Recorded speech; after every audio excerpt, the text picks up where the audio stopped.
All right, so at fact number 10, I'm always interested to know what names mean. So let's actually start there. The name Malaysia is believed to come from the word Melayu or Malay, and it's believed that that came from the Sungai Melayu River in Sumatra. And that river, its name is derived from the Dravidian or Tamil word Malay or hill. Moving on to the next fact, at number 9, for many people that aren't familiar with the history of Malaysia, they're completely surprised to learn that Malaysia's official religion is Islam. Islam is practiced by the majority of the Malaysian population. Now, the Constitution of Malaysia says that all Malaysians are Muslims. It just declares that for everybody. Now, Malaysians are not allowed to change or abandon their faith at all, but on the other hand, Malaysia still has a lot of residents who are not Malay. So for non-Malays, for the most part, they follow other religions such as Taoism, Christianity, Buddhism, and Hinduism. But for those who are Malay nationals, you need to be Muslim based on the constitution. Now, the next thing to know about Malaysia is that it is part of the Malay archipelago. Now, what's that word mean anyways? Well, it's a big word. It pretty much means a group of islands. Now, the country of Malaysia itself has around 878 islands, and most of which though are still not inhabited. But either way, the collection of islands that make up Malaysia is a pretty beautiful sight to look at. Now, Borneo is the third largest island in the entire world after Greenland and New Guinea, and it's also the largest island in all of Asia. So 3 countries actually share the island of Borneo, and those countries are Brunei, Indonesia, and of course Malaysia. Now let's talk about the language in Malaysia. So there's a language, Bahasa Malay, also known as simply Malaysian. That's the official language of Malaysia. This, by the way, is different from the Malay language of Malayalam found in India, by the way. So a lot of people get those confused. Not the same language. Either way though, the official language of Malaysia, like I mentioned, is Malay or Malaysian or Bahasa Malay. So yeah, it does go by several different names, but the government sometimes refers to it as Malaysian. Also, the English language is widely used professionally and commercially, and also it's used in the superior courts. And the final thing I want to share about the Malaysian language is that it has borrowed from the Sanskrit, Tamil, Hindi, Persian, Portuguese, Dutch, and Chinese languages. It's also borrowed quite a bit from the Arabic language, and also more recently it's been borrowing from the English language.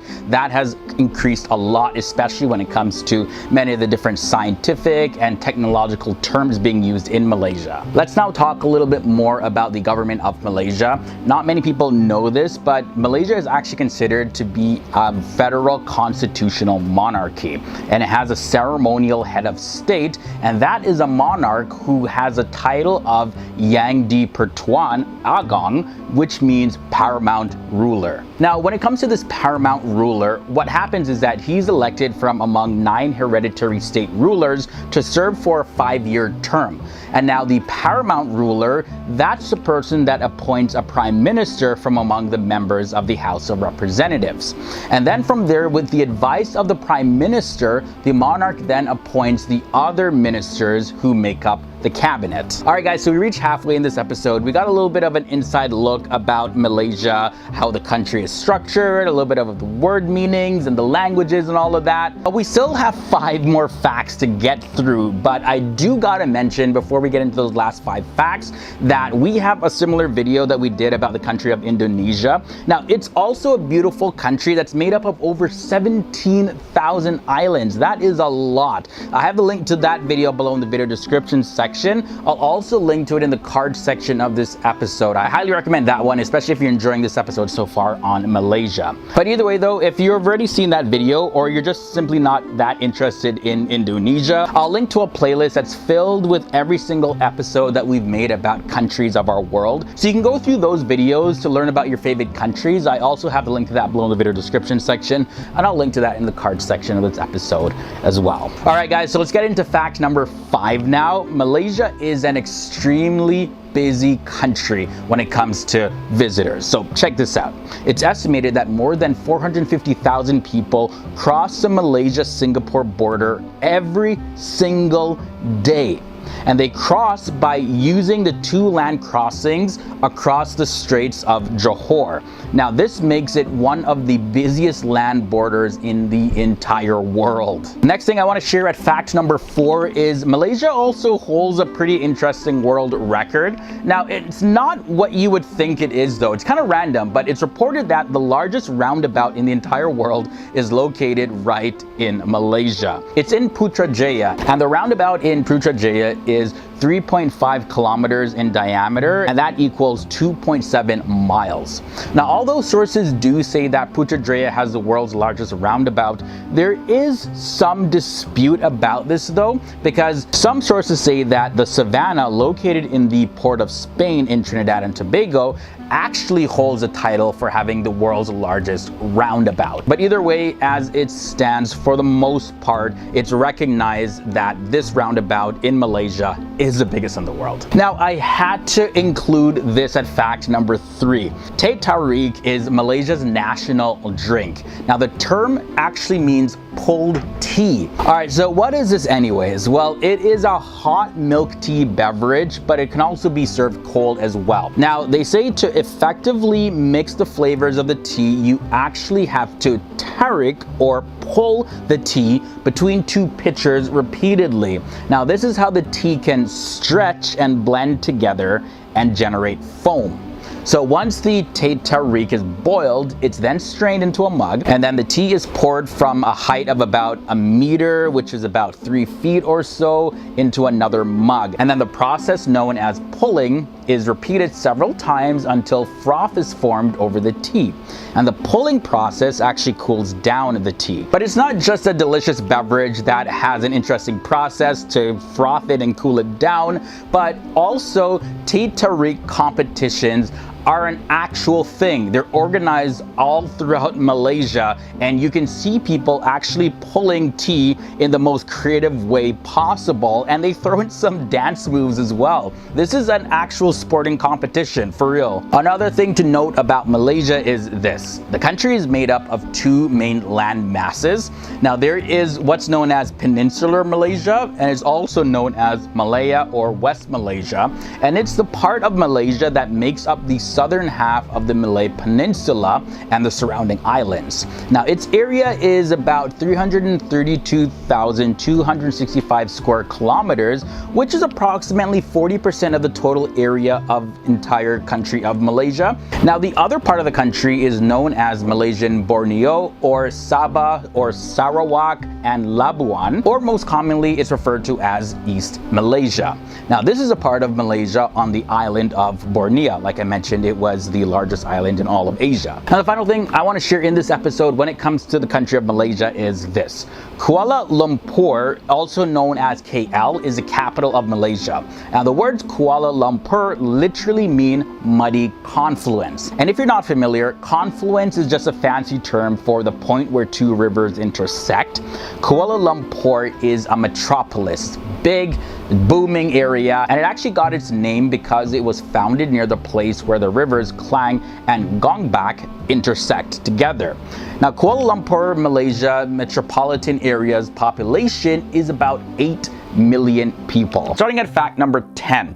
So there is this term, Hari Merdeka, and it's also known as Hari Kebangsaan, and that means National Day. That is actually the official Independence Day of Malaysia. The Malayan Declaration of Independence was officially announced on the 31st of August 1957, and the efforts for independence was really spearheaded by Tunku Abdul Rahman, and he was the first Prime Minister of Malaysia. Now, transitioning over to a pretty sad fact, the Malayan tiger is a tiger subspecies that is native to peninsular Malaysia. The Malayan tiger can be found in the southern as well as the central parts of the Malay Peninsula, and it also has been classified as critically endangered on the IUCN Red List. And as of 2019, the general manager of Perak State Parks Corporation, Mohammed Shah Reza Hussain, he said that the species could become extinct extinct in the next 6 or 7 years if immediate action isn't taken. And like, these measures need to be drastic measures. In a statement, he said this: about 7 to 8 years ago, we had more than 60 tigers in Bilam Temangor, but the latest studies showed that there are only 23 left in this rainforest. This shows that the population has declined by about 60%. If we don't take action now, I'm sure within the next 2 or 3 years, we would have less than 10 tigers left, which is not enough for reproduction. And within 6 or 7 years, the species will be extinct.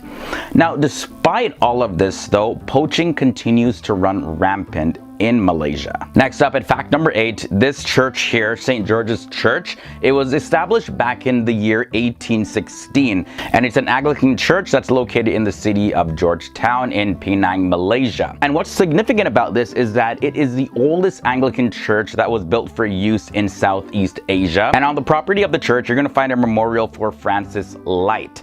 Now, in the year 2007, the St. George's Church became the only structure on Penang Island to be declared one of Malaysia's 50 National Heritage Treasures. Now, have you heard of the Penang Bridge? The Penang Bridge is about 13.5 kilometers or 8.4 miles long, and it's a dual carriageway toll bridge and also a controlled access highway. The bridge connects Butterworth, that's located on the mainland side of the state, with Gelugor on the island, crossing the Selatan Strait. This bridge was inaugurated on September 14, 1985, and it is the first road connection that goes between the Malay Peninsula and the island. Now, the bridge is also pretty well known. It's known as the second longest bridge in Malaysia, and it's also the 5th longest bridge in all of Southeast Asia. Next up, I want to talk about the Perdana Putra Complex. Now, this is located in Precinct 1, and it's right over the Putrajaya Lake as well as Putrajaya Mosque, and it also overlooks Dataran Putra. It's a 6-story structure. It makes up the Prime Minister of Malaysia's office as well as the offices of the Deputy Prime Minister and the Chief Secretary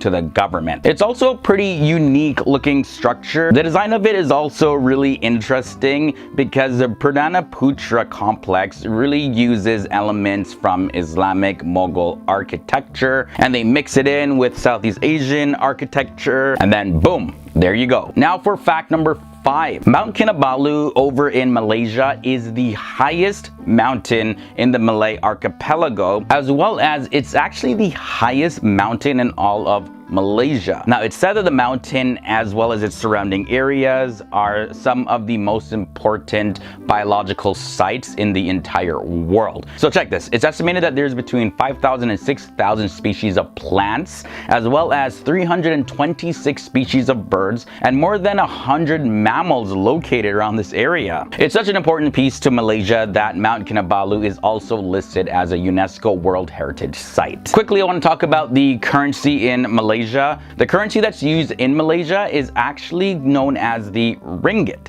Now, what does that even mean? It's a unique term. Well, it means jagged in the Malay language, and this also refers to the edges of the Spanish silver dollars that were used in the 16th century, as well as throughout the 17th century. Fact number 3, we're talking about this fruit here. Now, this is native to Malaysia. It is the pomelo, and it also goes by the scientific name Citrus maxima.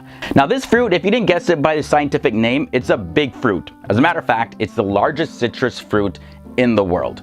It can reach a size of about a small football, and it weighs up to 2.2 to even 6.7 pounds, which works out to be 1 to 3 kilograms. Now, the taste is said to be comparable to grapefruit. I personally haven't tried these before, but the fruit also is known as jabang or jabola, depending on where you go in the world. While we're on the topic of talking about the biggest things though, I do gotta mention the Sarawak Chamber. The Sarawak Chamber is actually the largest known cave chamber in the entire world by area, and it's the second largest by volume. Now, it's located in Gunung Mulu National Park in the Malaysian state of Sarawak, and they say that this cave chamber is so big that it can fit 40 Boeing 747 planes without the wings of the planes overlapping each other just to fit in. No, side by side, they can just stack in there, 40 of them. And we all know 747s are massive planes. And the final thing I want to share in this episode is about Jimmy Choo. Well, if you didn't know, the world famous shoe designer Jimmy Choo was actually born in Penang, Malaysia back in the year 1948. Ladies love his shoes, celebrities, royalty has even worn his stuff. But although currently Jimmy Choo, he's in his 70s now, he's sitting on a net worth of about $50 million. The company Michael Kors Holding agreed to purchase the Jimmy Choo company for 896 million pounds, which worked out to be $1.2 billion. So there you go. One of the most renowned shoe designers in the entire world came from the country of Malaysia. That's definitely something to be really proud about.